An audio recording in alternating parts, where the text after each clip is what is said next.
Anyway, it is 2:31. I'm going to give a quick introduction. Sorry for the noise in the background, but we have Spanish class going on. So full disclosure, this is my brother, Chuck DeWitt, and he is visiting. He's actually normally on the West Coast in Oregon, but he's visiting from Oregon. And we are continuing this series. We were preempted. We had a talk scheduled for the 12th, and I actually had David Ruggles down.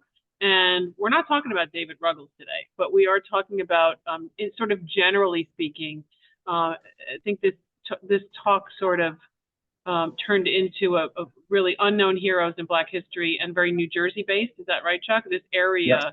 We're really talking about New Jersey. It's really, really interesting. Chuck gave me a little bit of a preview yesterday on a hike, and there's a lot of interesting stuff. We don't have a lot of slides today, but we have.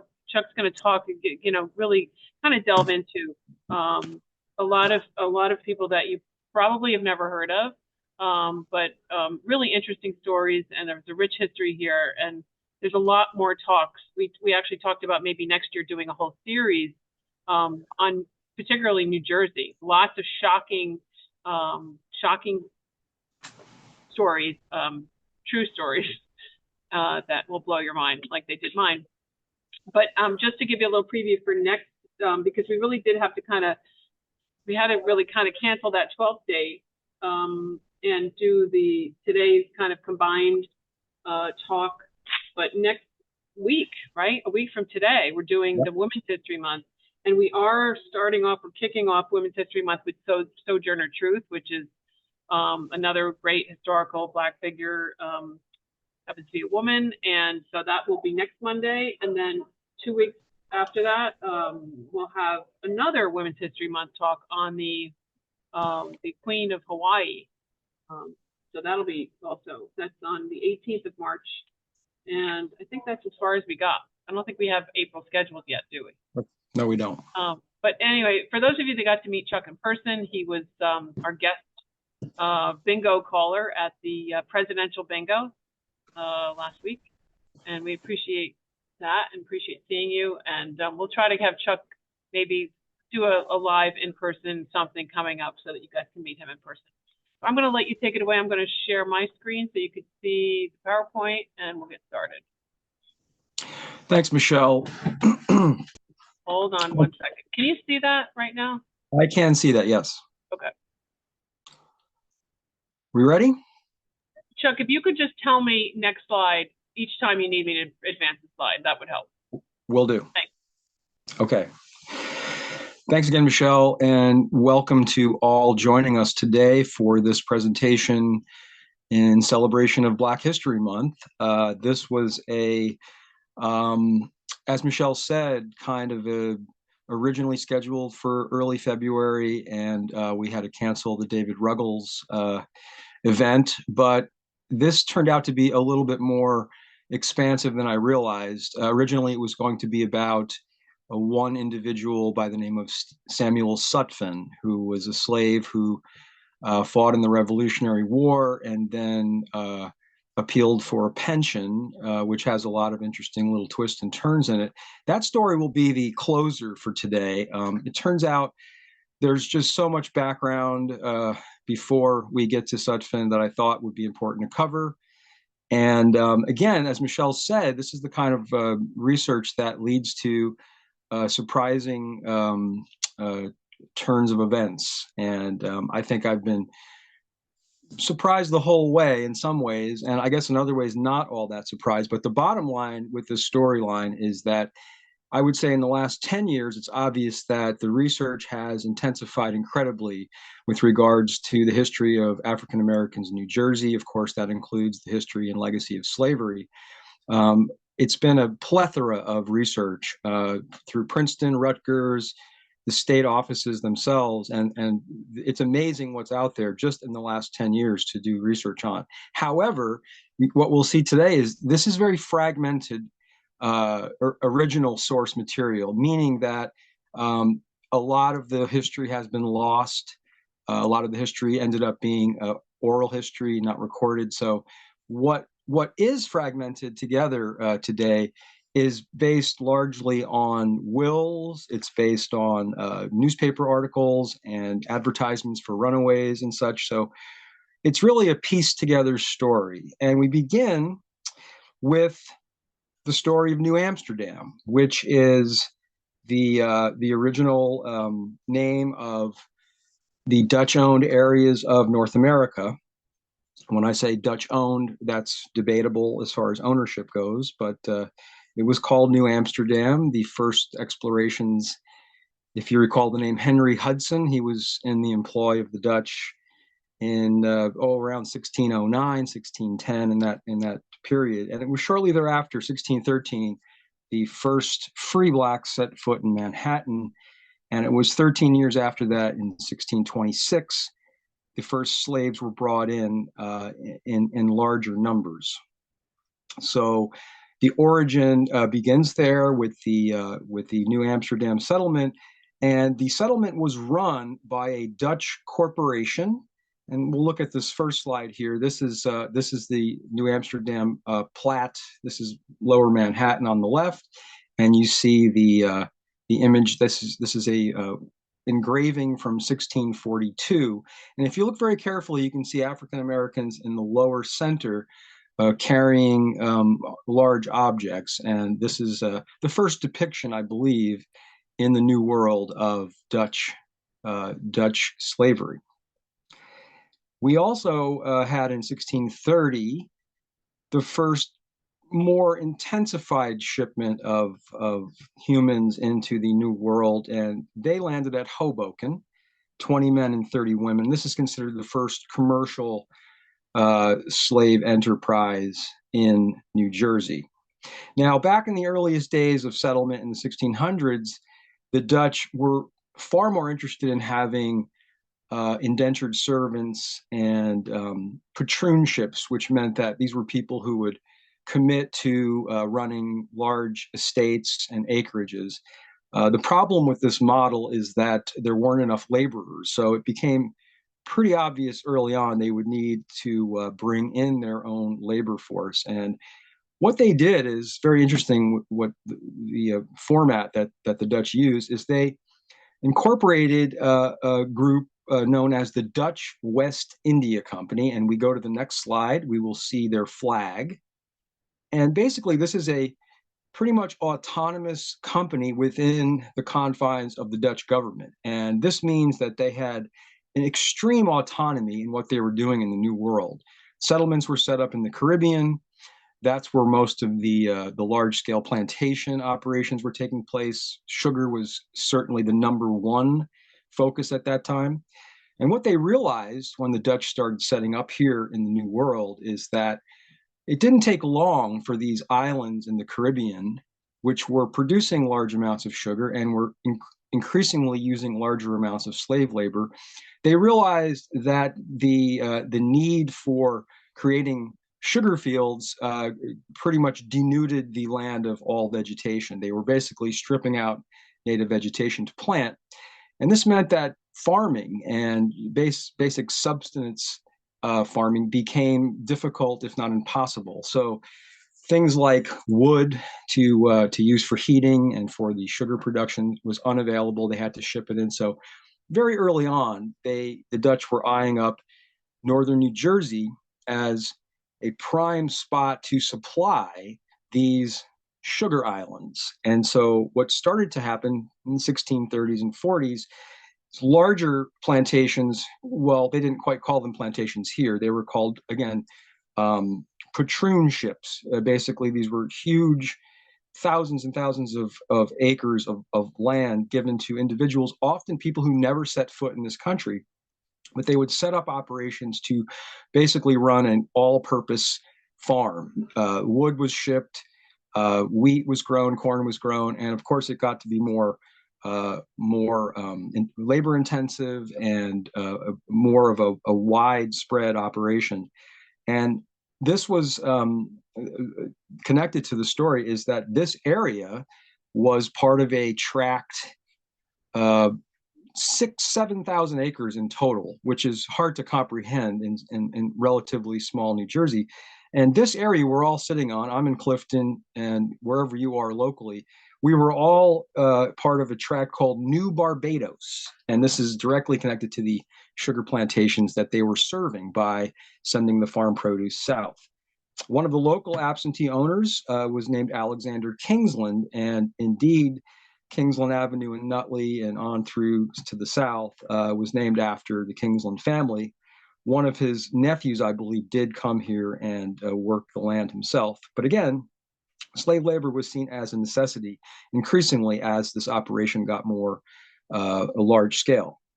Goods were also sent to Manhattan and shipped elsewhere on the eastern seaboard increasingly. Things changed a bit when the Dutch lost possession of the colonies to Great Britain. What did not change all that much was the fate of the African American in New Jersey. Slavery continued on under the British and grew. But what was very interesting about these early days of slavery is that there seemed to be much more looseness of the rules. It seems like there was more, surprisingly, there was more autonomy and more negotiability amongst the contracts by these enslaved people and their holders. An example comes from 1644, and this is again a little bit before the English took over. 11 bondsmen, these are 11 slaves, petitioned for their freedom, saying they had served 19 years under their master, and they were demanding to be set free, and they were set free and given land near Tappan, New Jersey, which is North Bergen County near the New York border. And this is where it's the very origin of a longstanding African American community, I believe known as Skunk Hollow in the north part of Bergen County. Interestingly, their children were not allowed to join them. The children were forced to remain in slavery, but these gentlemen and their wives were allowed to head up to North Bergen County. So under the British now, that was the end of Dutch rule. The Dutch didn't go away. The settlers remained. The laws changed a bit, and the auspices of the government, of course, changed. But the Dutch remained, especially in places in North Jersey, and of course their bondsmen remained as well.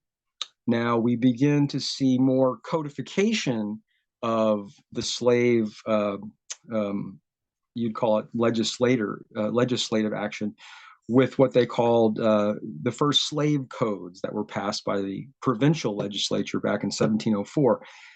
This ruling banned free blacks from owning land, and that rule remained in place for about 90 years. And this rule also related to free men, free blacks, and they needed a certificate to travel out of the county, and there were no free blacks from other states allowed in New Jersey at that time. And also banishment from the colony was the punishment for petty crimes. So they were just starting to really put down enforcement codes to regulate the increasing numbers of African Americans. And we also see the remnants of the Dutch influence in Bergen County in particular, and that influence comes through the Dutch Reformed Church. Surprisingly, this is again going back to the late 1600s, after the Dutch had left, but again, their people remained. The Dutch Reformed Church in Bergen County had integrated church services with both slaves and free blacks. They had marriage ceremonies. They baptized everyone. Blacks of all types were allowed to serve on juries, and they were also allowed to sue white people, which I found remarkable going back to prior to the 1700s. Again, at the time, they were being instructed in religion and Bible teachings. Later, that became more of a taboo thing where the the conversion of African Americans to Christianity conflicted with many religious beliefs that said Christians can't own other Christians. So there was an effort made to cease teaching religion to slaves because it would compromise this rule, unofficial rule, that said Christians could not own other Christians. Now, the Quakers are a part of the story as well, of course, largely known for their influence in the anti-slavery movement going back way back into the 1700s. However, I didn't know this either. Some Quakers were slave owners in the earliest days of New Jersey. And what we saw as we go through the late 1700s, we see the Quaker communities increasingly pressuring their slave owning fellow churchgoers to drop their slaves to free them, as they were increasingly seeing their neighbors as evil and in league with the devil. So they started shunning, even excommunicating slaveholding Quakers. This is by the early 1800s. So we see kind of a more resourceful and a very resolute Quaker church leading the way, by all accounts, in the anti-slavery movement. We're going to go to the next slide, and we're going to meet an early governor of New Jersey. This man is named Joseph Bloomfield. Indeed, he is the namesake of the town of Bloomfield. It's an interesting and complicated story regarding Mr. Bloomfield. He is the son of a Woodbridge anti-slavery activist. Reverend Moses Bloomfield was his name. So he grows up in this anti-slavery household, and he becomes a Revolutionary War hero, rose to the rank of general, and strangely, the records show that he released his 15 slaves on July 4th, 1786, in a kind of a grand show of magnanimity. So it was a public event. He was not yet governor. He didn't become governor until the early 1800s, but he was a public figure. He was a kind of a legendary war hero. And by this time, the folks in what is now Bloomfield had named a church with his name on it. They attached his name to a local church, and it became known as Bloomfield. The entire township became known as Bloomfield shortly thereafter. This is around the year 1800. But what's very interesting when you look up the history of Joseph Bloomfield is that it seems like they really downplay his slaveholding. In fact, I can't find anything other than the release date of 15 slaves. His biography does not cover that at all. I didn't read the full biography, but what's interesting, and this is a trend here, I found that a lot of these legendary New Jersey figures, going back to this time period, seemingly had their slaveholding part of their world either downplayed or whitewashed completely off the record. We'll find that coming up with another one of the people we'll meet today, Dr. Lewis Condict. And it seems contradictory when you read something about Bloomfield that says he was an ardent anti-slavery activist, and he became that for sure.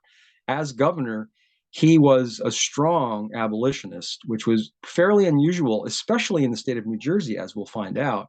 At the same time, that same narrative skipped over his slave owning earlier. So again, it's kind of like, I'm not really sure the sources here, who to believe and who not to believe, but nevertheless, we can be happy with the fact that once Bloomfield became governor, he became one of Jersey's strongest anti-slavery activists.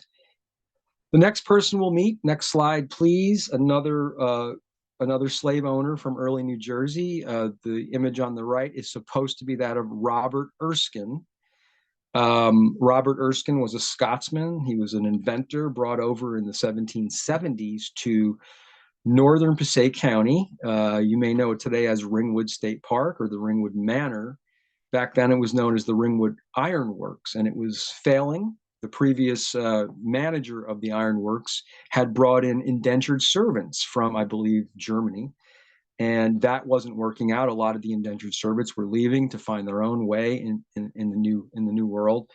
So they tried to bring in someone else to revamp the system, and Erskine came in and did a very good job at restoring the Ringwood Iron Works to a productive facility, but he did so by bringing in slaves. And I couldn't find out for certain whether he was the slave owner or they were rented or leased to the property or to the company. I'm not really sure, although when I called Ringwood State Park, they verified this fact that there were at least between 40 and 60 slaves at the maximum during the peak of the ironworks operation. And it should be noted that this was a very important operation during the Revolutionary War because it produced so much of the metal used in cannons and such that it was invaluable as a facility. We also note that Erskine was tapped by George Washington when Washington learned Erskine had map making skills. He was promoted to chief map maker for the colonial army, and he produced over 250 really high quality maps using slaves on the surveys. And these maps, many of them exist today, and they're quite amazing in their accuracy. Unfortunately, Erskine died on one of his map making journeys towards the end of the war around 1780. So we go on and we talk a little bit more about the Revolutionary War, since this is where we're at. We're not quite ready for the next slide. We'll go back and just do a little bit of where we were in the Revolutionary War. We had the options now for African Americans, both free and slave, to join the British Army. The Tories were recruiting African Americans, offering them freedom after the war if they served their tour of duty, and at least 3,000 responded. Now, out of these 3,000 African Americans, most of them ended up being deported, not only out of New Jersey, but out of the United States at the end of the war in 1783. And what's significant about this is if you recall, this was a period where they were at the end of the war, the colonists, or the now young United States officials, were filing and compiling information about war damages and war claims against Great Britain to file a bill for damages and such after the war. And George Washington himself demanded that a list of what he called contraband, or what he called the expatriates, the ones who were being deported. He wanted a list as detailed as possible for that billing purpose, so they can send a bill to Great Britain for the loss of slave property. I don't believe this bill was ever sent, but the list surely was compiled. And upon pondering the list, I came across a woman by the name of Polly Richards, who was deported from Aquankanonk, which is the early native name for Clifton. So we have a Clifton representative in the story today, and I'm sure Polly went on to have a wonderful life in Nova Scotia, which is where many of these deported, mostly African Americans, went to after leaving New Jersey. Some ended up in Africa. There was a small group that went on to Sierra Leone. Most, though, stayed in Nova Scotia. And they still, the descendants today, remain and are proud of their heritage. I happened to meet a few when I was up in Nova Scotia, and they still celebrate holidays. They have a connection to their roots. But again, this is the remnants of the Revolutionary War. Newark had 88 slave owners in 1783. And we also see an increase in manumissions, meaning people releasing their slaves. It seemed that the colonial experiment of fighting for freedom and fighting for taxation with representation all kind of caught this kind of liberty spirit going in the state. And so many slave owners responded, including Joseph Bloomfield, who we just read about. After the war, found them releasing their slaves. This mostly happened, though, very, very important to remember, this happened mostly in the in the parts of New Jersey which were then called West New Jersey. We'll see a map soon to explain that a little bit better. But as slavery went on, we saw a division in the state, East and West, where the East continued to demand slavery and make the rules as such in the legislature, whereas Western New Jersey, which includes most of the Pine Barrens in the South, Delaware River corridor, they became more like Pennsylvania, which had a gradual abolition of slavery bill passed in 1780. So we move on to the next slide, and we'll see some of that tension rising amongst the races here in New Jersey. This is a booklet that was published in 1797 called The Devil of New Jersey. This has nothing to do with the Jersey Devil legend.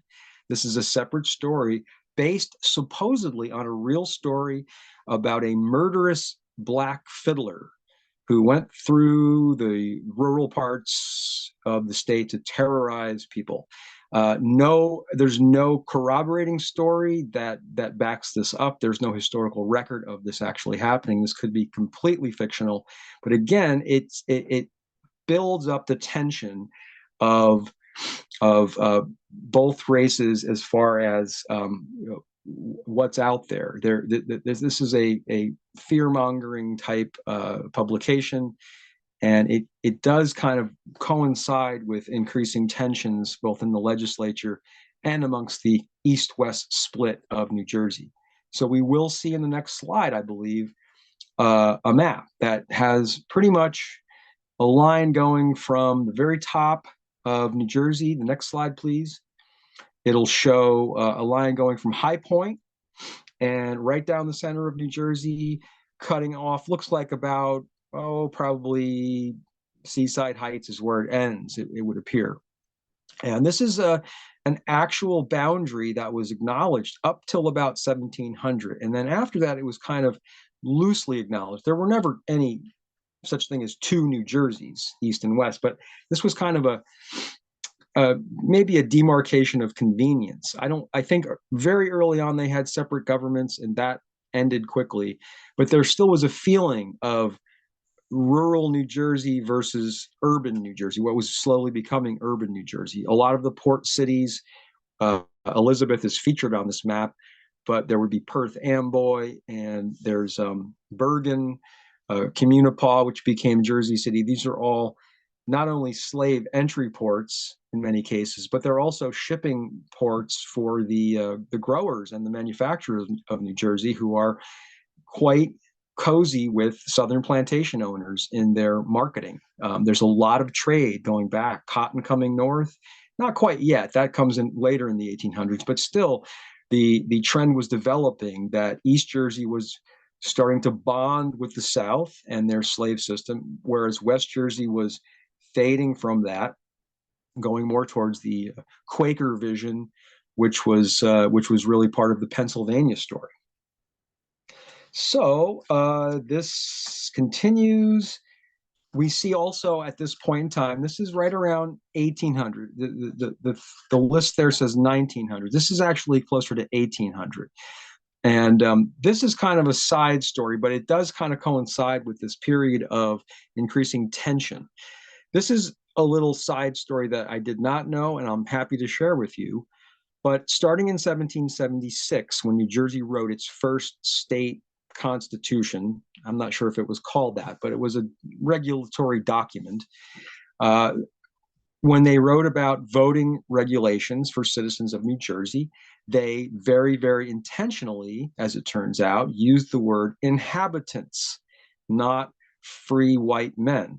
Most of the other colonies absolutely designated white men, free white men, etc., as the only legitimate voters.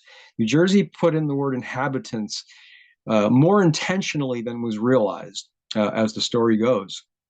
So this happens in 1776 when basically the British are coming. So this was done in haste, quickly written document. They bailed out and literally they had to get out of the way because troops were on their way. So it was kind of thought maybe they just threw in inhabitants because they were in a hurry.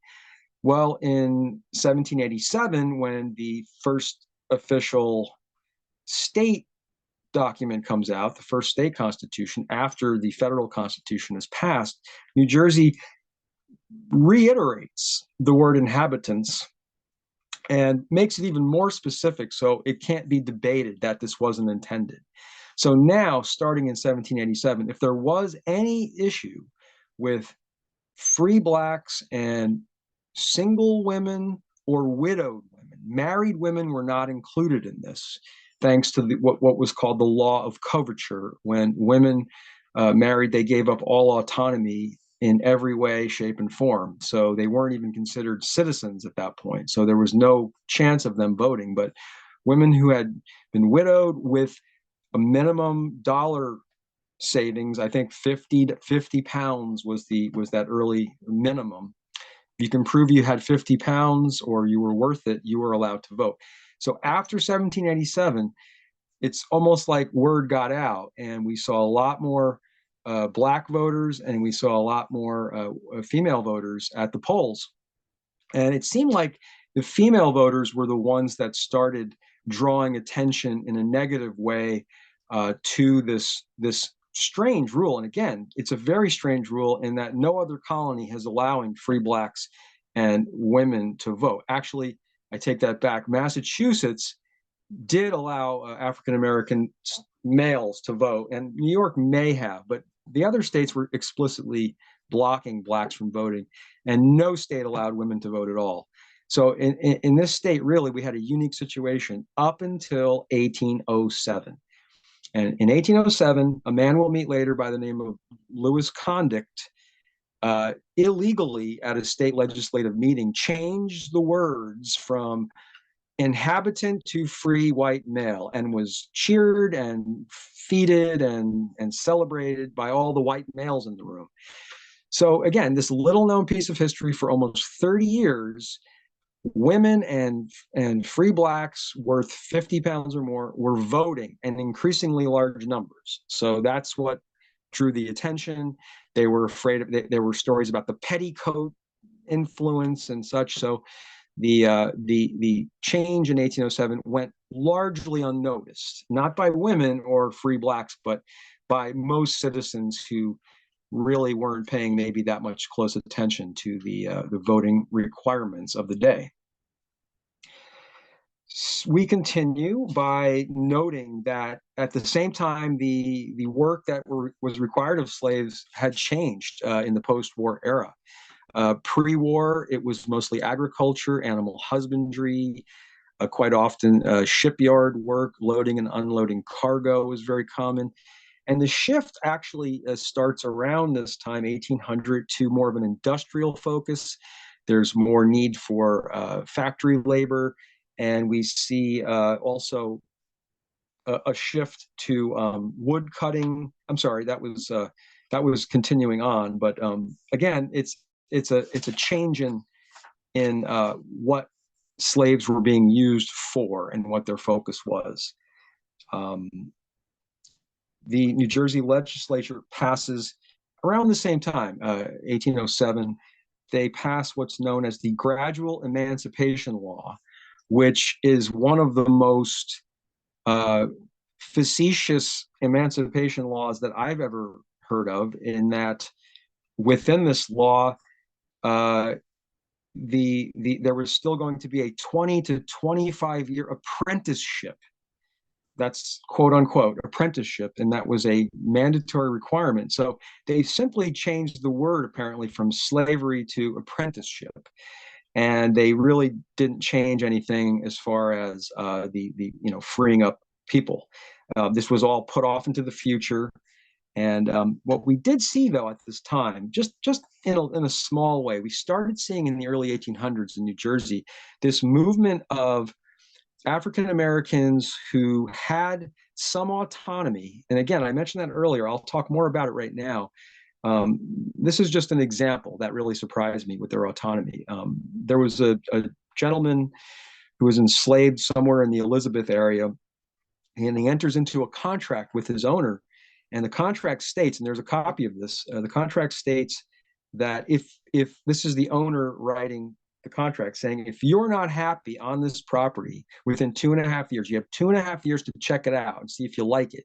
And if you don't like my scene, you're allowed to go within a 30-mile radius of my farm, my property, and you can find another owner to take you. And if you do, and he's willing to pay me the price, you're free to go find a new place to work, which to me was remarkable. They're almost sounding like free agents, that they literally can pick and choose who they would work for. I've never heard of this before. And I do think it's unique to the Northern slavery experience, where the numbers were far lower. The highest number I found of any group of slaves on any one property was 40 to 60. It seems to be that's the high end. So what that meant is you had far more slave owners that had one or two or three slaves, and that meant that things were much more personal. So it seems like you didn't have like overseers and middlemen. You basically had a direct contact between the owner and the slave, and they were able to work out agreements, and slaves were able to buy their own freedom. And this is a frequent story in New Jersey, I'm happy to report. We're going to learn about one of those men right now. His name was Harry Compton. He was a Revolutionary War veteran, and he was a fifer during the war. So he was a musician and served through several battles. He developed multiple marketable skills in his free time, mostly as a collier. And what a collier is a maker of charcoal. And he developed a skill which was more challenging than I ever realized, to make really good charcoal. It's a 2-week process, and you have to know what you're doing, and you can't let the fire get too hot, and you can't let it go out, and you basically have to be awake for this whole period. He figured out a system. He had some help, and he was really well known as one of the best charcoal makers in New Jersey. He had contracts with iron workers, ironwork companies, and was thus able to buy his freedom. He not only bought his own freedom, he bought the freedom of his 3 daughters and his wife. Only one daughter remained in captivity. And what he does with his freedom and his income is he opens a tavern on land purchased from whites in South Hunterdon County. It's a place today known as Sourland Mountain. I believe it was always known as Sourland Mountain, even in those days. And this is a very rural, wooded area. The tavern is built in the middle of the woods. It's called Tavern in the Woods. How about that? And it becomes legendary as a remote kind of outpost for anybody. People would come from Trenton, people would come from New York City. This was a known cultural hotspot where dances were held away from the disapproving eye of law enforcement or nosy neighbors. Wrestling matches were very famous there, and Harry Compton himself, who was also known as Harry Put, was a famous wrestler, would challenge all comers. And when he died in 1814 or so, it took a little while, but eventually his granddaughter, a woman named Sylvia Du Bois, takes over the tavern, and she becomes a famous local wrestler, taking on all comers, and creates this kind of local legend, the Sourland Mountain African American experience. And I'm happy to report that 2 women in the area have opened a museum in right near this location, and it's a private museum. It's not open very much, but we would like to maybe get out there and have a visit, because it just seems like one of those things that's very unexpected to see an African American museum celebrating local history in Hunterdon County. I was surprised and pleased to hear about the museum. But again, we met Harry, and he wasn't the only one. There were many examples of bondsmen saving their money using just side money. They weren't really even allowed to trade. There were rules on the books against buying or selling anything with African Americans for quite some time. So it was a challenge to put this money aside and save it. But again, the period shows that there was more freedom of movement. There was more option for negotiation. But we still see plenty of conflict. There's plenty of stories of uprisings, violent encounters, These are often stories from the newspaper. We see some runaway ads here, which we'll get to shortly. But again, the records are spotty and vague, to say the least. But what is increasingly obvious during all of these stories is that New Jersey, as we go through the 1830s and 40s, we see is really considered the last stronghold of Northern slavery. And this was a shocking fact to me. By 1830, so this is 30 years before the Civil War, 2/3 of all slaves in the northern states resided in New Jersey. That was a shocker to me. 2/3 of all slaves in the North lived in New Jersey by 1830. And of those in New Jersey, 20% of the New Jersey slave population was situated in Bergen County. Bergen County is the county that voted against Lincoln. Bergen County just held on to its past for a very, very long time. In fact, the last slave in New Jersey was a Bergen County resident. So we see this contrasting greatly with our neighboring states of Pennsylvania and New York. Pennsylvania, I mentioned earlier, had a gradual manumission plan starting in 1780. The last slave was freed by the 1840s.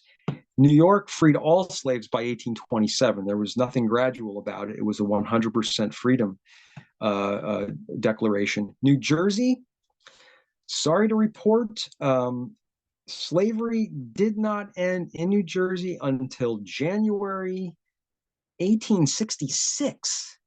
So this was a shocker as well. After the Civil War, after Appomattox, after the 13th Amendment had been voted on, New Jersey still was reluctant to say we're done with slavery. In fact, just part of that sentiment. In 1834, a Newark minister was mobbed and attacked after giving the speech entitled "The Sin of Slavery." So we see much more tension as the 1830s and 40s roll along. Race riots took place in Princeton. So the struggle towards the Civil War was pretty strong here in New Jersey. The government was throwing some lip service around. It seemed they would pass these laws and then they would throw in the words like apprenticeship. So on the surface, it seemed like they were serving the needs of a growing abolitionist movement. The Quakers were becoming increasingly agitated and vocal, and yet these rules and laws that were passed really weren't getting anything done as far as ending slavery. The hotspots at this time for slavery, again, I mentioned the industrial growth, the need for workers in factories. Shipping had increased, of course, during this time. So you see a lot of slave activities in these towns, such as Camden, which is an exception being on the west side of New Jersey, but it was a port town and it was an industrial town too. Perth Amboy, Elizabeth, and New Brunswick probably lead the way as far as slave populations. But the good news about New Brunswick, it also was a hub on the Underground Railroad. And the reason it was such an effective hub is New Brunswick also had the largest free Black population in New Jersey. Overall, in 1800, 11% of New Brunswick's population was Black, both free and slave. So Blacks were easier going undetected in New Brunswick because there were enough of them that they blended in and people didn't see anything unusual going on. So it was a very effective hub. New Brunswick consistently was effectively shuttling people north, which is exactly what it was set up to do. So we continue on, I believe, just to talk a little bit about what you're seeing here, the runaway classifieds. This was where most of our information came from in the research areas. Again, we see detailed listings of these people, their ages, and it doesn't always connect to an actual full name, but at the same time, it gives us a lot of background on what was paid attention to, and what their values were. Often their skill sets are listed in these ads. And so it gives us more of a background on the people who were involved in this sordid business. So just to continue on with New Jersey's kind of sorry history here, we'll finish up the first segment now. As I said, New Jersey was the last state to officially ban slavery in January of 1866. That was done by Republican Governor Marcus Ward. We're going to get right to this next one shortly. It also passed the 14th Amendment. The 13th Amendment had passed. The 14th Amendment did not pass easily in New Jersey, but the 14th Amendment passes in the same year. And then in 1868, the legislature revokes the 14th Amendment. The governor overrides, vetoes the revocation, and then they override his veto, revoking the 14th Amendment. The 14th Amendment in New Jersey remained revoked until 2 years ago. Officially, it was reinstated by a legislative action 2022. So again, missing the boat a bit there, New Jersey. That's pretty embarrassing. But on a happy note, we're going to finish our first segment here on the holiday known as Pinkster. Fun learning about Pinkster. Never heard of it before. Turns out its origin is a Dutch spring holiday, which does have religious meaning to it. It was celebrated as a multi-day festival by the earliest Dutch settlers, usually in May. They usually would do this after their first round of planting. So there was a little gap in the farm work. They would have a bit of a festival. It included coloring eggs, which we know from today's Easter festivities. Also, this was a holiday with religious overtones. It wasn't a fully religious holiday, but there were solemn celebrations. There were, they say, baptisms quite often for these holidays. They also had wedding ceremonies during these holidays. But interestingly, the Dutch welcomed the inclusion of their African-American, both free and slave compatriots. And it became a very looked forward to interracial holiday that increasingly became influenced by the Africans involved. At some point after the Dutch left the leadership position in North America, and the local Dutch kind of influence faded somewhat, we saw this holiday pretty much taken over by the African Americans of the era. And this is a very, very regional holiday for African Americans. This was only practiced in areas under Dutch influence. So you don't hear about Pinkster celebrations in North Carolina or even Western Pennsylvania or anywhere else slaves were. This is totally connected to Northern New Jersey and Lower New York State, and possibly a few outlying regions, but that's the main center of it. And this is so it's extremely regional. It's really a local holiday.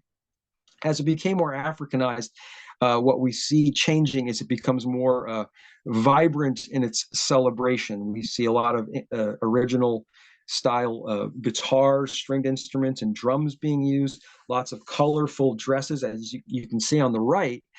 This is a painting done by the famous painter Winslow Homer, showing the dressing, getting ready for a Pinkster celebration. And increasingly, it became more of, it was compared to a Mardi Gras type festival with really kind of outrageous entertainment. And one of the things I read about was how these African Americans would emulate and simulate their owners and mock them gently, I suppose, in a way that had the owners themselves laughing. This was, again, like the guards were let down. Slaves were allowed to travel to go to other Pinkster celebrations in other areas if their family was located there. So this was really a time that was looked forward to greatly. And the rural areas had a different flavor than the city areas, Manhattan in particular. Manhattan's Pinkster celebration was known for almost a bizarre atmosphere with lots of vendors and lots of food and kind of a variety scene, whereas the rural ones were more well, festival based, meaning that uh, people would come from the region to these locations. Albany was a well-known Pinkster hotspot. In fact, the book cover you see on the left, the Pinkster King, he was an Albany legend, the Pinkster King. I think for a 20-year period, he was basically the master of ceremonies for this Pinkster celebration. And it was just fun to run across this holiday, and we are seeing some revivals of this locally. I think in Westchester County, if I'm not mistaken, or it could have been Rockland, one of those places has revived the Pinkster celebration. I believe it's the last week of May, so it's made a comeback, and it's about time. So we will continue on the second part of our story today with the story of Samuel Sutphin. That is not Samuel Sutphin, as you can tell. We don't have a picture of Samuel, but we want to go back to, let's go back to the first one there. Yes, the one before him. Yeah, there we go. Philemon Dickinson. The reason he's up on the screen is he was the commander of the New Jersey militia. So he is basically the leader of the military groups that Samuel Sutphin fought for. So I will give you the backdrop on Samuel. He was born enslaved in Somerset County sometime around 1750. He grew up speaking Dutch, and he gradually learned English, but it was never his first language. He was sold, this is as a young man, he's in his early 20s, mid 20s at this point, in the mid 1770s, as the war is developing. He is sold by his master to a stonemason by the name of Caspar Berger for the sole purpose of replacing Berger in the New Jersey militia, which was an obligation for citizens. And you could either buy your way out, or you can be replaced with a suitable replacement. And that's what Berger did. He purchased Mr. Sutphin for $92.10, which I believe were in pounds at the time. And the agreement was, with Samuel replacing Caspar Berger in the military, upon his return from the militia, Samuel would get his freedom. So that's how it was left. And this was in 1776 when this began. So the agreement begins with Sutphin going on his first militia duty, and this was to head to Jersey City to patrol the waters where the British were just starting to park their large warships. So he was on a patrol duty for a month in Jersey City. Then he was sent back home where he was dealing with the farm. They seem to work these tours of duty around farm work. So his narrative is often we finished that battle and went back to plant, or we went back to harvest. It's always giving these militia people time to get back to do their farm work. But I must note that this whole story about Samuel Sutphin is existing today only because a retired physician, I'm not sure if he was quite retired yet, but he was getting up there. His name is Louis Condick. We'll meet him shortly. He took it upon himself to take this narration of the Samuel Sutphin story, and we'll see why he did this in a minute. So this is a story, an oral dictation that was done in 1832. The purpose was to see if Samuel Sutphin could qualify for a military pension. And he was in his late 80s at the time, so his memory about his revolutionary experience was occasionally flawed. Some of the dates don't quite add up, or the leadership names don't quite add up. At the same time, his narrative is solid as far as where he was, what he did, and who he was fighting with. So we see he was patrolling in New Jersey, at Jersey City. He was heavily involved in the Battle of Long Island, which was a Patriot rout. So he was able to scramble back across Staten Island to New Jersey, home to safety. He next shows up at the Battle of Princeton, where he was assisting wounded to get off the battlefield in the litters. And then probably his biggest moment in battle comes at the Battle of Millstone, which is in central New Jersey, part of what was called the foraging wars during the Revolutionary War. And this was simply the British heading out to the Jersey countryside to capture supplies. On this particular date, January 20th, 1777, Sutphen's unit, about 400, 500 militia, come across another British unit of about the same size. And Sutphen's unit takes the day. They get most of the supplies back. They capture some soldiers. I don't think any casualties existed, but it was probably his finest moment in the military. And the man you see there, Philemon Dickinson, was an integral part of that particular victory at the little-known Battle of Millstone.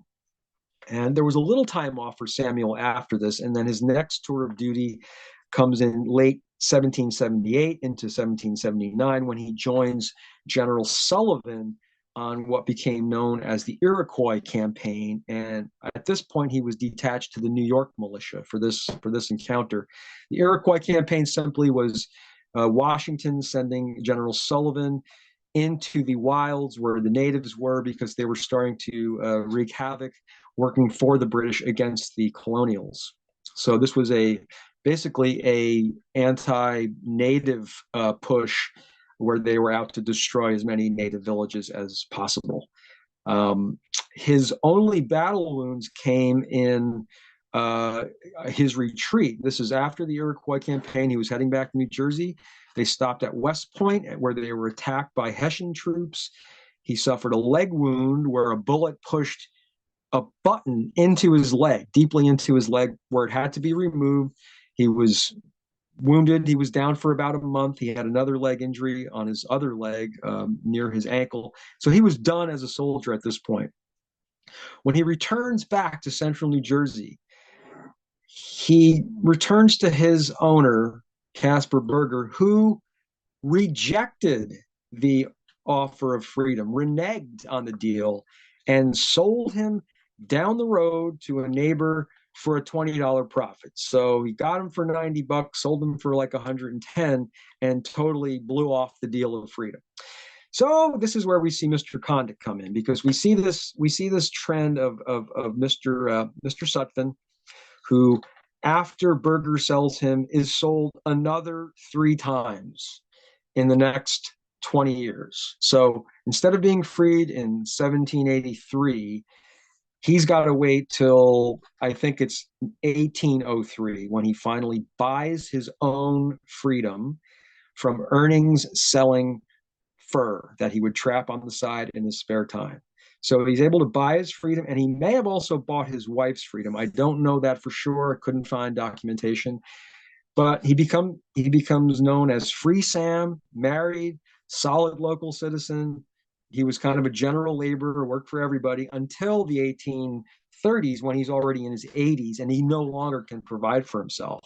This is when the U.S. government loosened their rules about pensions, and they included more revolutionary soldiers in their pension plan, because they knew, of course, these guys were getting old. Whoever was left from the Revolutionary War had to be in their 70s or 80s by this time. So it was kind of a magnanimous gesture by the government to include more people in their listing for eligibility.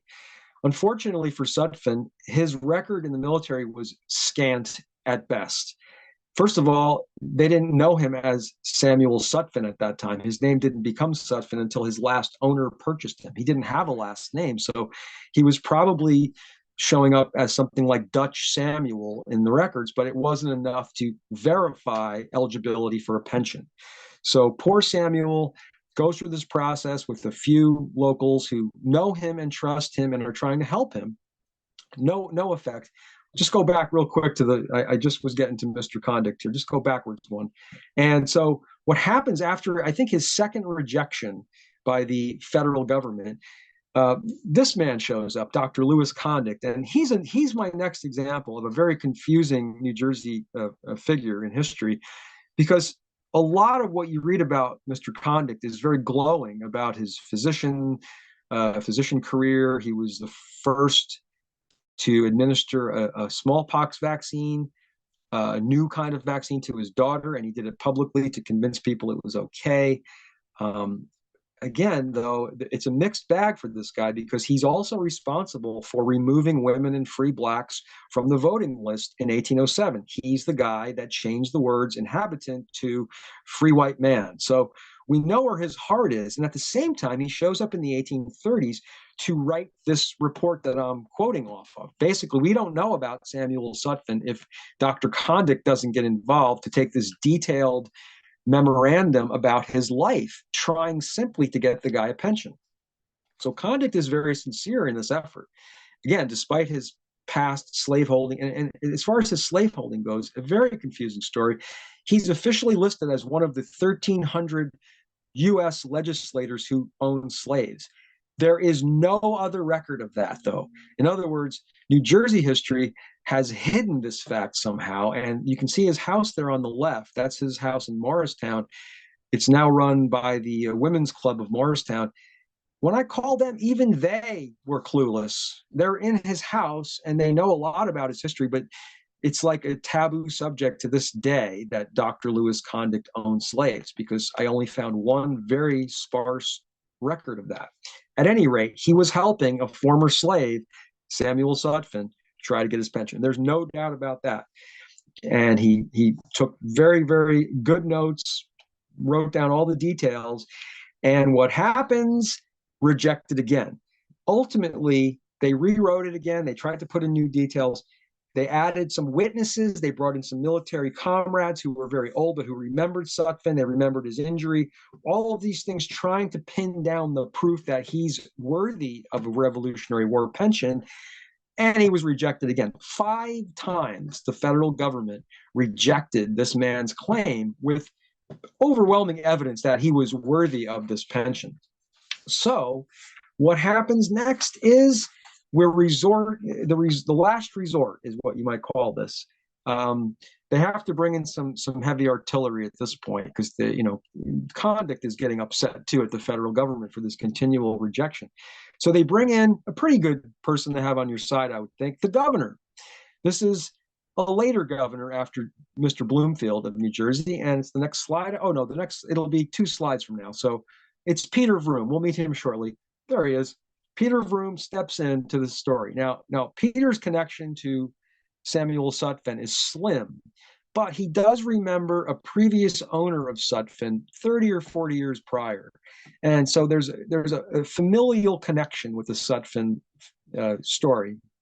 And he increasingly feels equally frustrated as Condict and a lot of these neighbors who are really trying to help him. And believe me, these are all neighbors of influence. These are white men of power and finance and movers and shakers. And so the frustration grows with the feds until Governor Vroom has the answer. He steps in and he pushes legislature to grant a pension of $50 a month. $50 annually, which passes the New Jersey state legislature in 1837.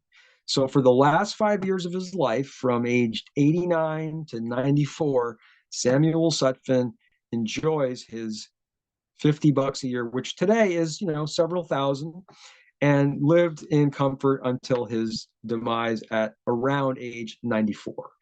So we'll just go back one. I just wanted to show you one more. If you can go backwards to the soldiers. Yes, this is just an example of what you may have seen had you come across Samuel Sutphin in the field. The man on the right is wearing the uniform of the Jersey Blues, which was considered the standard militia uniform of that period. But Sutphin, of course, was not issued a uniform as an auxiliary to the battle. So he was more likely looking like you see on the left, wearing his plain clothes. He may have had an issued hat. He may have had some official government issued material, but largely they were on their own for supplying their own clothing. Everything but weapons. Weapons were, of course, supplied. So we come towards the end of the story here. We met Peter Vroom, who stepped in, and we're going to go to the last slide now after Mr. Vroom. If you can move 2 forward. Here we go. So what you see on the left is the letter. I don't know which one. This is one of the rejection letters from the federal government claiming that Sutphin did not qualify for a pension. And what we see on the right is the house he lived in during the Revolutionary War. So this was most likely Caspar Berger's house, I'm assuming. You can see the town there is Readington or Reddington. And again, he didn't stray far from this zone when he came back from the war, endured another 20 years of slavery, and then started his own life with his wife. He was still in the same region of, I believe it's Somerset County. And so he was a known quantity. He was not a stranger, well liked. And it's good that I can conclude, at least, that the persistence and the help of his influential supporters allowed this man to enjoy the last 5 years of his life with no worries financially, thanks to the work of Peter Vroom and Louis Condict.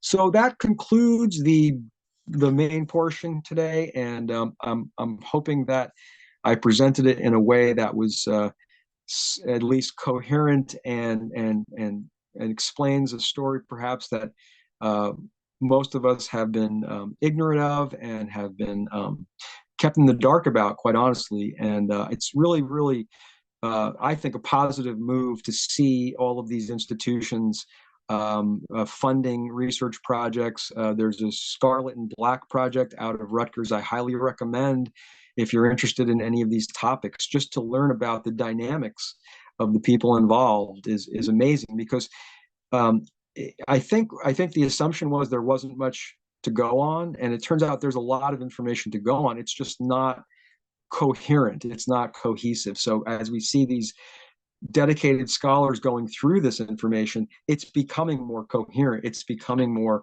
categorizable and accessible. There's documentaries galore. We just watched a fairly rudimentary documentary about Samuel Sutphin last night, Michelle and I. And so, again, it's just good to see some action historically on these subject matters, because we do live in an amazing state. And it's, as far as, how we got here, as far as our multiculturalness goes, it's been a long struggle. But again, we see progress, and that's hopefully what I was able to share with you today. I just want to share, if anybody's interested in Pinkster, this is a Pinkster, Yonkers, New York, Phillips Manor Hall. This is the May 11th, 2024 Pinkster Festival. And you can see some gentlemen in African-American garb, and a couple guys with, looks like a banjo and violin and djembe drums. It's free. It's from 11 to 5. You might want to check it out. This is this Afro-Dutch Festival of Pinkster, and it's quite interesting. I may check it out, May 11th. I think that's the Sunday before Mother's Day. I think so. Yeah. Check it out. Any questions for Chuck? Or comments? Where did you say that festival is going to be? In Yonkers. It's in Yonkers. I'll put the info in the chat on that. But there's also some fake Pinkster stuff. Like I said to Chuck, Pinkster sounds like a music festival for millennials. Are you going to Pinkster this year? It doesn't sound like what it is. We didn't know what it was. But somebody's asking, so I have some comments. I'll put it in the chat in a minute. Excellent lecture. This history should be taught in New York schools, high schools. I totally agree, Frank. And Chuck and I are always marveling or sort of, lamenting at all the stuff we didn't learn in high school, and stuff that even less is taught, I think, in high school now. Right, yeah, Chuck? it's true. No, you're right. You're absolutely right. Less is taught for sure. They often, what happened in our, at least in my experience in school, grade school and such, is history would get segmented and then cut off. Like you'd never get to the end of the segment. It would always be like halfway through, you get halfway to the Civil War, and then you had to go on to the next. It was always incomplete. This was not necessarily the fault of the teacher, but because a lot of times they were going in detail, leaving out stuff later. But we were really left in the dark on a lot of these things too. I don't understand why the first thing we should all have been taught in New Jersey history is that New Jersey allowed women to vote, and African Americans who had the property requirements to vote for almost 30 years, ending in 1807. To me, that was absolutely shocking. No one I've told that to has heard that before. So I don't understand why that's a big secret. We should be proud of that. We should be proud. And equally, we should be like shaking our heads at the fact. I don't know if you guys caught this, but tell them again about 2020, the 14th Amendment. Oh yes, I did not mention that the 14th Amendment, which I don't know if I did, but the 14th Amendment, which was passed in 1866 in New Jersey and then revoked in 1868 by the New Jersey legislature, which forced the governor, Marcus Ward, to override the revocation, which was then overridden. So the revocation was revoked again. So they overrode the governor to revoke it again, where it remained revoked until 2022. I thought it was 2000. I looked it up again last night, and it shows 2022, January 2022. And the reason I think that's correct is the congresswoman is our local congresswoman who wasn't a congresswoman 20 years ago. I can't remember her name, but I recognize her name as she's today's congresswoman. So that means this was 2022. So until 2 years ago, the 14th Amendment was not in effect in New Jersey. I don't understand that. It was not ever approved. Like, that's, wow. I know it got press coverage when they redid it, when they took away the revocation, but I guess that's a story that's so embarrassing you just don't want to talk too much about it, because wow. I mean, again, here's another example of New Jersey's reluctance to get on board with, the future back then in the Civil War era. Georgia, the state of Georgia passed the 13th Amendment before we did. So Georgia put the 13th Amendment into effect, ending slavery. We didn't vote on it because, okay, we don't have to. So we waited till the next year. 1866, there were still a dozen slaves in New Jersey, and they weren't even in the South. There were no Southern states that had slaves then. So that's strange to me. That's a strange history. I just put in the chat the bill sponsored by Nia Gill. She's Essex County. I'm thinking. It just revokes the joint resolution number 1868, which sought to withdraw New Jersey's ratification of the 14th Amendment. So you can look it up online, New Jersey, archive, newjersey.org. But yeah, there's a lot of stuff that I guess there's a reason why they're not teaching it in school. But I think also, to your point about the way things are taught in segments, I know just watching Oliver's history classes and what they did and didn't learn, they did a lot of repeating of New Jersey history back when he was in elementary school. And then repeat it. Like it just didn't seem like it was as linear. Like if you change books, then they go back chapters. And so they covered a lot of things over. And I remember Oliver saying, we already learned this. We never get up to like more modern stuff or, controversial stuff, or like, I don't know that he ever got up to even World War II in high school. Yeah, I remember the same kind of pattern myself without the repetitions. For us, it was more, you never got to the next subject.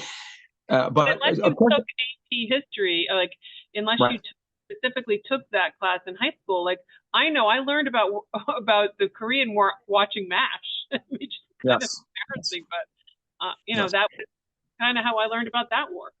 To answer a question that just popped up, somebody asked, what were the slaves in Bergen County doing, and what was their main source of work? Bergen County, pretty much early days, it was farm. That was your farm country for providing Manhattan with food as it grew, and also that's where a lot of the earlier plantations, so to speak, were. And those were the ones I talked about earlier, connected to the Caribbean. These were like Dutch West Indies Company plantations, growing things to ship to their other colonies, and not just growing things, cutting wood and chopping wood and such. So yeah, Bergen County mostly, because they didn't have a lot of port cities at the time. And again, the counties of then aren't necessarily today's counties. There were only 13 counties in New Jersey for a long time. So, Passaic was added on afterwards. It wasn't necessarily an original county. So when you hear Essex or Bergen back then, it's not quite the same boundaries as today, but Bergen pretty much hasn't changed too much, and not a lot of port cities. So they weren't doing ship loading like they were in Elizabeth, say, or in Perth Amboy. Perth Amboy might have been the number one like reception zone for African Americans coming in as slaves, but Bergen County mostly was rural farmland. But again, also the earliest slaves were there. Bergen County was one of the earliest settled spots of New Jersey, so they had that earlier history with the Dutch. That was again the origins of Pinkster, but it was interactive. It was integrated. These people weren't separate. In their communities, African Americans and whites alike, celebrated together, worshiped together, the baptizing and the marriages in the same building. So again, the kind of the prejudice that we see later in the segregation and the crackdowns, you don't see that early on so much. So again, I always am fascinated by the cycles in history. We think it's just going one way, getting worse and worse and worse, or just better and better and better. And it really doesn't ever do that. It's always kind of, but hopefully we're just going up on that up and down kind of roller coaster. Hopefully we are, getting a little bit more advanced here. I put the link to, it's not the short film, Chuck, you and I watched, but it's a more comprehensive. It's over an hour in length by the New Jersey Historical Commission or something, and it's pretty comprehensive with the Black History program. Is it just the Sutphin story? What? Just the Sutphin story? Just Samuel No, it's Sutphin? not that one. Not that. Okay. That was actually really that was a really short, like 2-minute, 3-minute video. This is maybe way more 5 or 10. Okay. Another interesting New Jersey connection in terms of how they really didn't seem to want to be on the cutting edge of dealing with slavery and the ramifications after the war was that George B. McClellan, who was the general who performed very poorly and then tried to unseat Lincoln in the 1864 elections, and he was running on the idea of allowing the South, basically negotiating a settlement and allowing the South to maintain its slaves and be a separate country. After that, his loss in 1864, he was basically regarded as something as a joke, but not in New Jersey, where he was voted to governorship in 1878. So they were still willing to take him off the trash heap and provide him with the governorship and such. And he won New Jersey too. He beat Lincoln in 64 in New Jersey, I do believe. Yeah, I think it was one of the few states that actually went for it. Yes.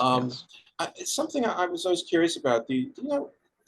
Was there ever an effort to try to enslave the indigenous population, the native population of this country? Because being that they were non-white, that they were non-Christian, that they were at that time would have been regarded as primitive, I was wondering if they didn't think, hey, wow, we have a supply of individuals that we could use for that purpose. Did they ever attempt to do that, or they felt it was going to create more of a warlike scenario going on with the other tribes, and any attempt to do that would have led to even more problems on the borders and so on? I've come across no reference to any kind of large scale enslavement of natives. Of course, natives did enslave each other back in historical times. That was part of their war dynamic.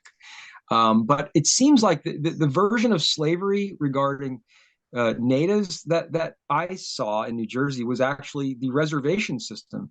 I'm not sure if you're aware, but New Jersey had, if not the first, but one of the first Native American reservations. It was a place called Brotherton, and it was in South Jersey somewhere. I believe it was Quaker related. And this was actually not so much a confinement type reservation, but it was an attempt to herd these people together and keep control on them. So again, not so much in a sense of a slave ownership, but certainly controlling their freedom of movement. Of course, they didn't have citizenship, so they were out of the loop there. So not that no intentional enslavement by whites of natives that I can recall. Certainly not on a wide scale, but certainly, when you get down to the Florida zone and you have Seminoles, a lot of interbreeding happened, and so there's native blood throughout certain populations, I'm sure, but in New Jersey we don't see that, I don't think. Do you ever marvel at now the attempts to present it as like the honorable lost cause?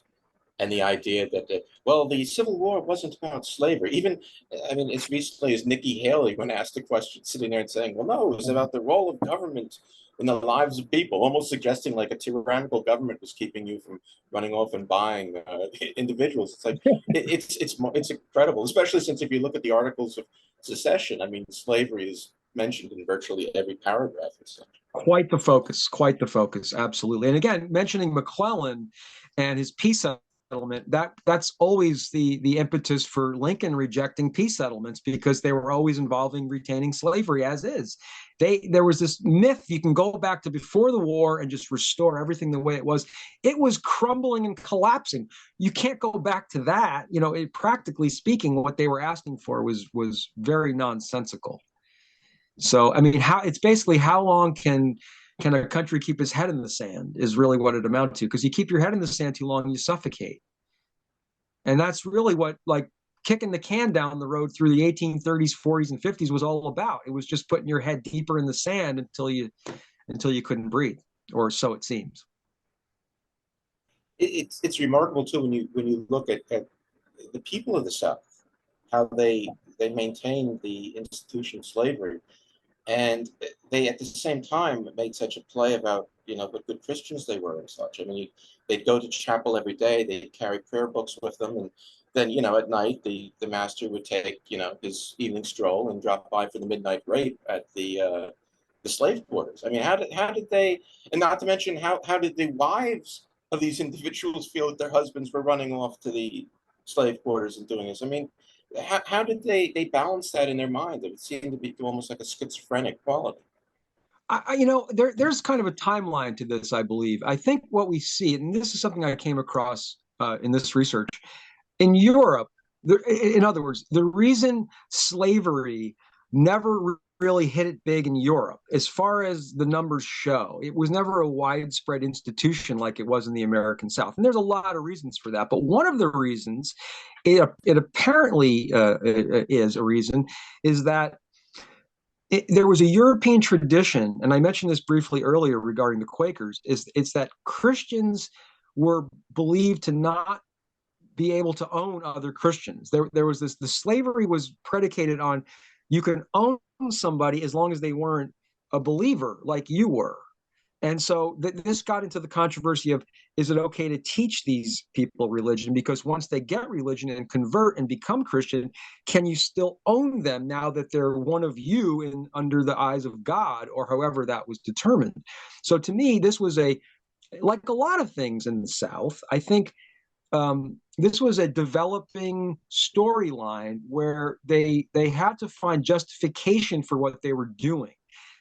They're coming out of an origin in Europe where, slavery is not a tradition, and it's often frowned upon, again, because of this Christians owning Christians thing, which I never heard of before, but it makes sense. And then you morph it into the New World and you move through time, and it seems like increasingly what the South was doing is finding so-called experts, both religious and science and such, the phrenology experts that would talk about, the proof of inferiority of the blacks, or in the brain shapes and the head shapes, and it's just bogus science. But again, they seem to have to come up with more of these bogus storylines to keep their institution going. Because honestly, looking at it with a clear view, they're going to have to face some sort of reality there. But when you kind of go backwards into some delusional reasoning, then it becomes okay. It's like we see this today in the world where, just, find your little story, stick to it, and then add on seemingly, proof of your belief system by these so-called experts. And we see that today all the time. So, yeah, they were retrofitting, I think, something that was increasingly frowned upon, and retrofitting stories to fit to fit their likes and their desires. And Even the when it was sense, economically not even sensible. I mean, economically, slavery was a losing battle in the large parts of the South by the 1830s and 40s. They were losing money. They would have been better off paying day laborers on many plantations by the 1840s and 50s. But that wasn't the focus anymore. The focus became the actual business of slavery. It wasn't about using slaves to run your business. Slavery became the business. Buying and selling people became the profitability, not so much the crops. By the 1850s, the price of humans had gone up tremendously. There was no market really in slave trading unless you were doing large numbers all through up until maybe the 1800s. I mean, most of the time, the price wasn't like so valuable that you would sacrifice everything for it. It was a person, and there was money involved, but it was still a person. I think as you go into huge plantations with large numbers, everything's more impersonal. Just like today, the bigger you are, the more impersonal it is. Then you can treat people like dirt because they're not people anymore, and they're just commodities that you can buy and sell. And again, the restricting of importing slaves, which ended in our country in 1807, increased right then the internal slave trade, and it just got bigger and bigger and bigger until the 1840s and 50s when the prices went way out the roof, and they were protecting that monetary interest more than the need for plantation workers, in my opinion, at that time. well, they had, I mean, the ramifications, when you think about it, of a Southern victory in the war, there were many in the South who didn't just want to maintain their slaves in America. They wanted to spread a slave empire. They wanted to conquer Mexico, Central America, see how far they could take it down into South America, and had this massive slave empire. I mean, they were really, you know, there was something incredibly sick in terms of how they were thinking. Even in the Mexican-American War, they had difficulty because Southern soldiers who were serving in Mexico were like, hey, this is great. We have people here we could take, and we can bring them up to this, my uncle's plantation. And they were like, no, I mean, we're here fighting the Mexican army, but we're not here as a slave raid. We're not here to take thousands of these people, put them in chains, and ship them back to Alabama. Yeah, they saw the opportunities, and a lot of Mexican War veterans went south and stayed. They saw the future in the United States was not looking good for them, and there's all sorts of expatriate Confederate communities. I read about one recently. I think it's in Brazil, where literally they still celebrate like Fort Sumter Day or something. I mean, it's the direct descendants of these Confederates. It's a clear lineage, and they're still proud of their Southern heritage. So absolutely, yeah. I came across at least a few examples of, shenanigan makers. These are the freebooters, the people who were trying to overthrow governments on their own, not through our auspices, but like on their own, thinking that they can create their own country. There's some strange stories, all through Central America, 1830s, 40s, and 50s, of individuals, sometimes with government connections, but trying to set up slave empires, trying to set up, shipment areas, and sometimes they were never successful in creating some sort of international organization. But the ones who were successful were the ones who stayed. A lot of them continued on in slavery. Of course, Brazil didn't outlaw slavery for at least another 20 years, I think, after us. So they had a little more time in some of these southern locations to live that life. So Brazil maintained slavery? That's what I was wondering. Like, was there slavery in Mexico, which I assume there wasn't? And No. also the French, Spanish, and Portuguese holdings, say in the 1830s, 1840s, whatever holdings they had in the New World, did they maintain any type of slavery there? Because they wouldn't enslave Christians, but the people that they had there as natives and such, would they attempt to slave them? I know they did on the islands, like something like Cuba and Hispaniola and such. Yeah, I don't know. That's a good question. How far that went. I'm not really sure.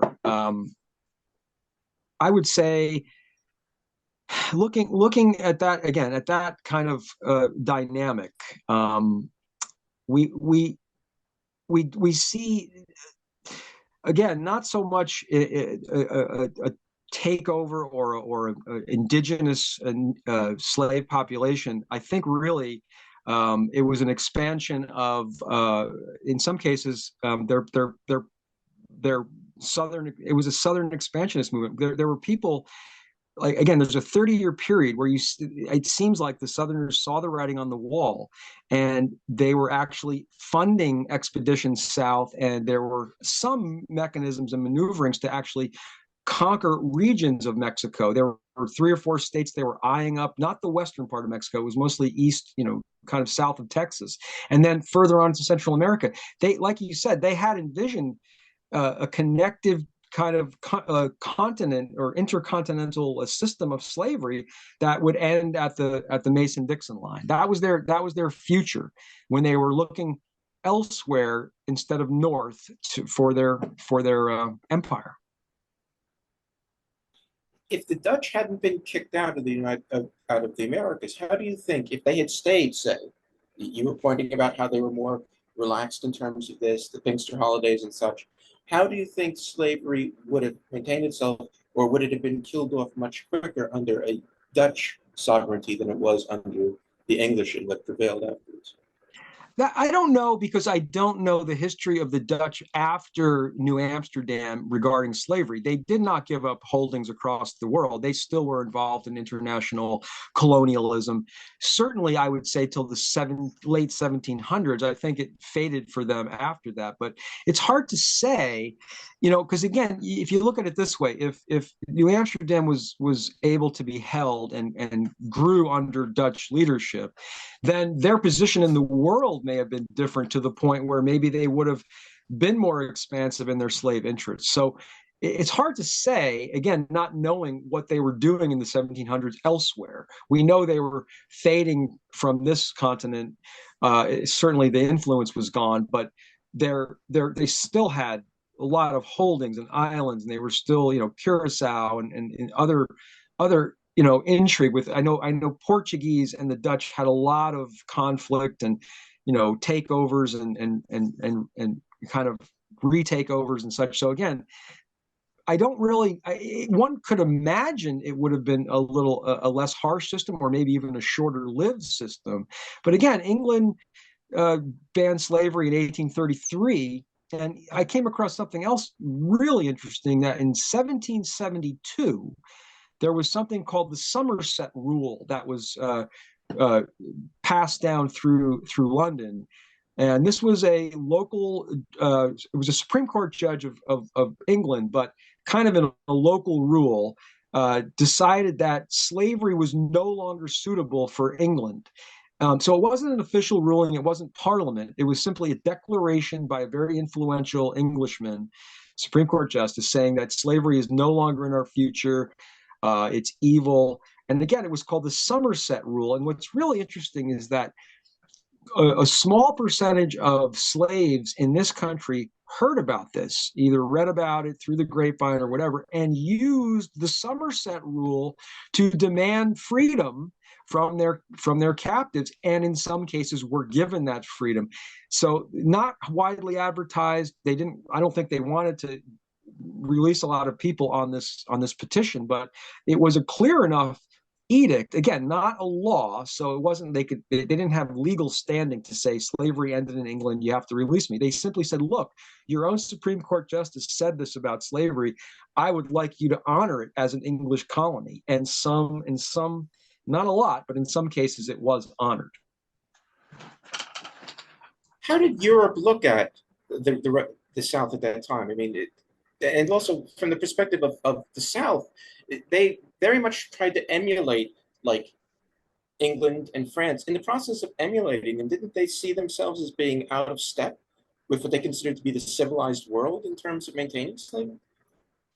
I don't think they cared one bit. I think the English were so focused on manufacturing and money with the cotton that they were overlooking the obvious evils of a system that they had thrown out 30 years earlier. They obviously knew. And then you start to see boycotts coming in, people refusing to buy anything made with slave labor or cotton or anything. And it's a period where I don't see the difference between at this point. I don't see the difference between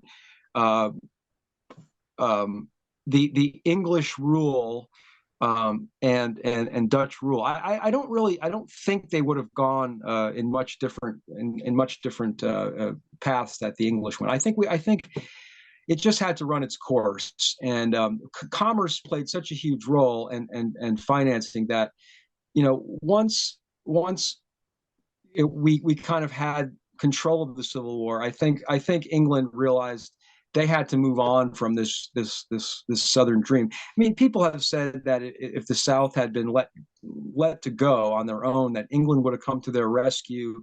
And I've heard people say the South could have influenced England to restore slavery. That's very, very unlikely. I think it was simply a commercial arrangement, and when you have a good commercial arrangement, you can overlook the evils. So England was more than willing to do that, but I don't think that would have led to widespread slavery post-Civil War had the South won. I still think it was considered an odious institution worldwide by that time, and it would have been, I think, restricted as restricted as it was. I don't think it would have grown. I just think England would have had to get beyond the easy money part of it and realize that the free labor movement was more important to their future than slavery. Were there any laws that protected slaves? In other words, like, say I'm in the Deep South, I'm a plantation owner, and I happen to be a serial killer. I'm a lunatic. Could you just purchase your slaves and torture them? Could you just purchase them and kill them? I mean, was there anything that governed?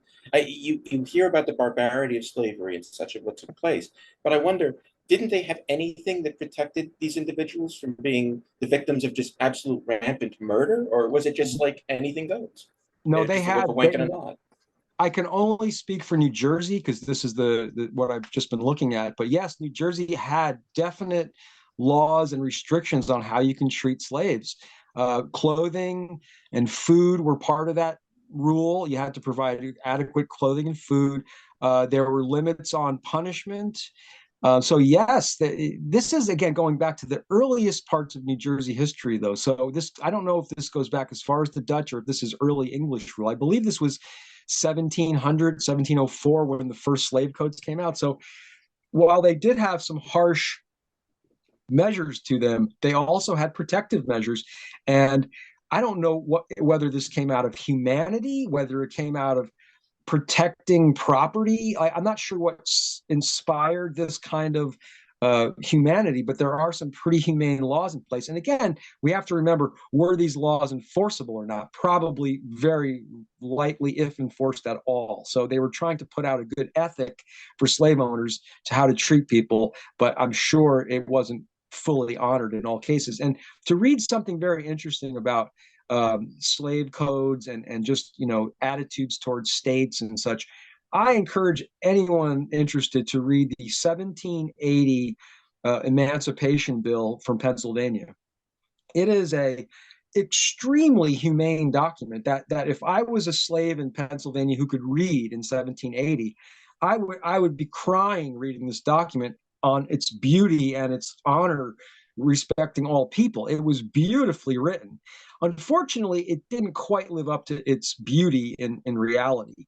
But again, to say that was a common thing in the North, to have such a kind of an open view towards all of humanity, that was very unusual. I think Vermont was the only state officially that had banned slavery from the get-go, right around that same time. But really, it's remarkable how far advanced Pennsylvania's language was, even compared to our language.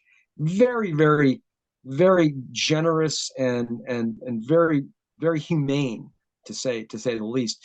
It took 60 more years in Pennsylvania to fully end slavery, but it was a far better gradual emancipation plan than New Jersey's. New Jersey's was pretty ridiculous. When you see something that says all people born after this date, July 4th, 1804, will be free after a 29-year apprenticeship. Not free. That's not free. No. So, I mean, it's a trickery of language is what it is in New Jersey. And when you see some of the trickery of language that we covered today, as far as the Lewis Condict story, the guy that comes in 1807 and illegally changes the Constitution's wording to remove inhabitants and insert free white men. Same guy. So, New Jersey just didn't have the sympathy that the Quaker infused Pennsylvania legislature had, and it's sad, but true. And after 29 years, what the life expectancy was back then for an average person, much less, but for no less a slave, they're like the chances of anyone actually being able to live to see this are slave for life. Pretty much slave for life. Yep.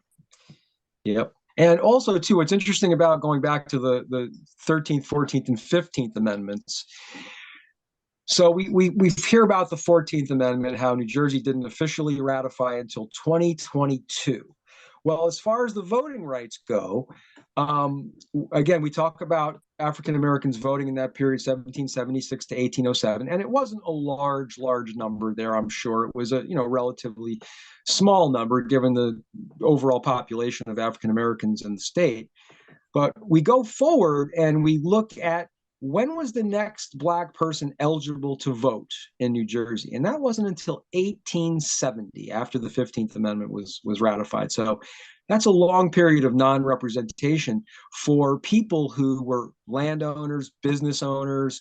They were part of the community, increasingly so. Again, as these manumissions came up to their dates where, okay, the next year, that's my 20-year period. Now I'm free. The apprenticeship is done.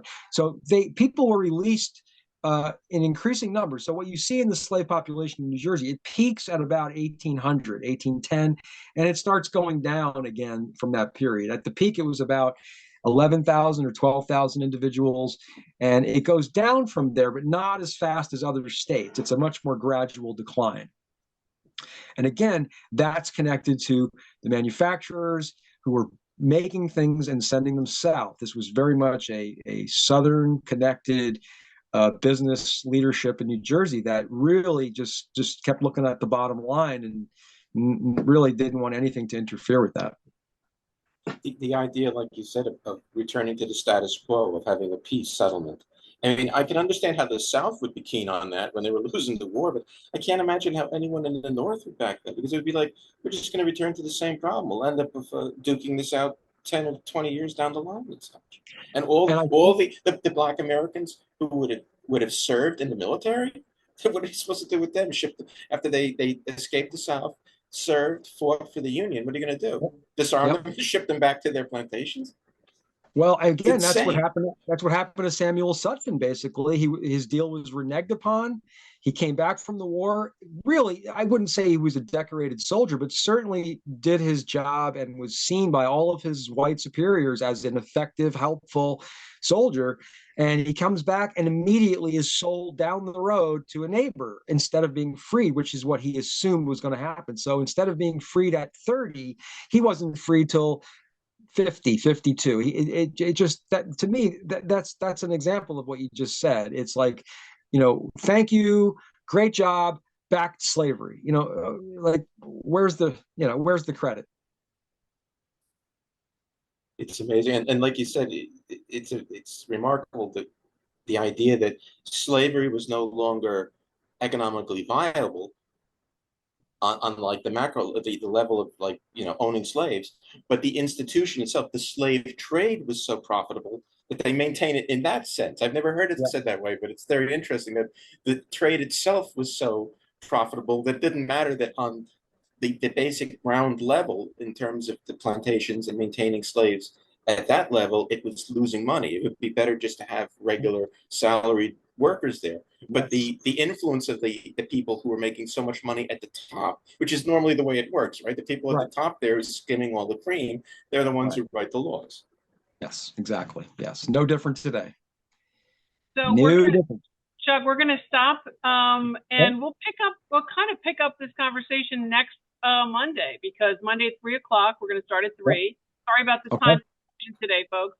But we're going to Michelle, I've only asked 18 questions. I haven't reached my 20. You can actually save them for next week, because we're going to be talking about American abolitionist Isabella Baumfree, also known as Sojourner Truth. Yes. Sojourner Truth next week. And also a Dutch speaker. Did you know that? She's a Dutch Did speaker. not. Wow, there you go. There you go. She had a very heavy Dutch accent, apparently. So we'll talk Wow. about Sojourner Truth next week and her life and writings and readings and all the work that she did. And we can pick up this conversation. Is it possible to get a head shot of Tom?